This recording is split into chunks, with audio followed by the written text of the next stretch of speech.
tools and platforms to stakeholders who've been fighting the fight for generations, people who actually understand the complexity of these problems better than other folk. Marnie enjoys experiences like this, which are kind of difficult because they're a forcing function. They work in this really dense, complicated problem space, and having to distill those issues into a story in this format is a great way for her to kind of get to a better level of understanding on the things that they do every day. And so Marnie, thank you so much for sharing your story.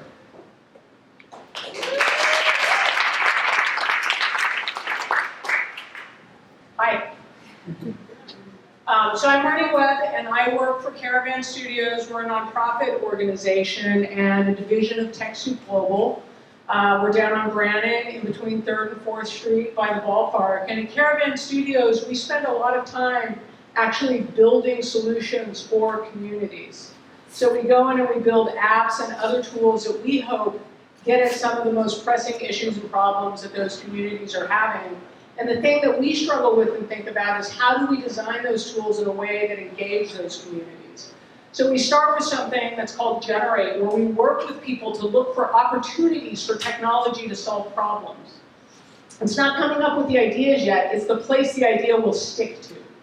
And then we take that sticky spot into hackathons or other design events and we start making solutions that work against it. And we come up with a whole bunch of solutions and a whole bunch of prototypes and a whole bunch of designs that the community can look at and start selecting the things that they like the best. What features do they like the best? What impact are they looking for? How can they work with it? How can they use it? And that gives us a roadmap so that we can go in and actually build technology. And this is the spot where we put in what we lovingly call an idea freeze. Like nobody's allowed to have a new idea about the product anymore, so we can actually build it and ship it. And at that shipping point is where we hope that people really use the product, right? Because that's the ultimate goal, and that it makes a difference. And this is the place that I feel like, sort of organizationally, I spend a lot of time banging my head. How do we understand if it's made a difference or not? And we've learned that it's that first step, the generate step, when we actually are bringing the community together to discuss the problems and getting them to articulate what impact they want in these sessions, is how we finally understand all the way at the other end whether it works. So not too long ago at our offices, we hosted some Bay Area youth to talk about anti-bullying. And they spent time talking about the systemic bullying that police do and how they wanted to engage to stop that.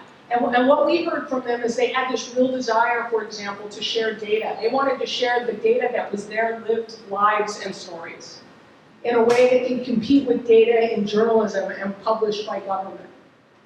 And then they wanted to support people when they took action because of that data, right? Whenever somebody defended somebody else, or whenever you reported a teacher, or when the community said we needed a different kind of police force, they wanted apps that would provide the training so that they knew how to do that safely and end up supporting them and change those stories. And then how do those things work together? They drew the pictures that you see up there. I see them here.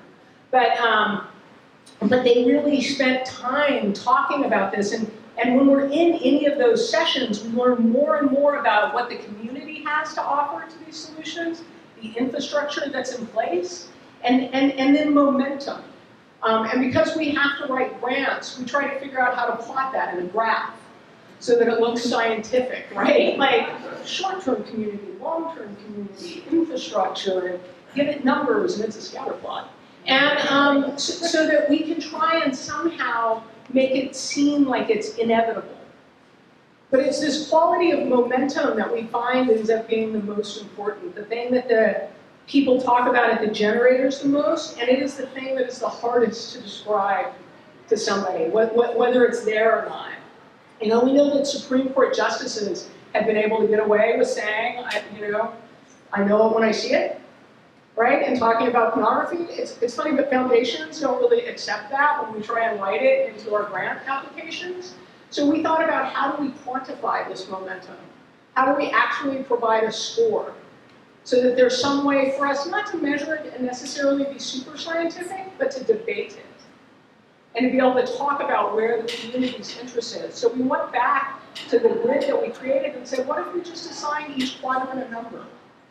We're probably, you and I might not assign it the same number, but probably we're going to be off like, I'm going to say 3 and you're going to say 4, not a 1 to 5. And it gives us a way to start talking about the values that are behind momentum and the values that are behind building anything, and the implicit biases that we have, like momentum is important and good, so that we can get to a spot where these tools actually, we hope, get used. Thanks.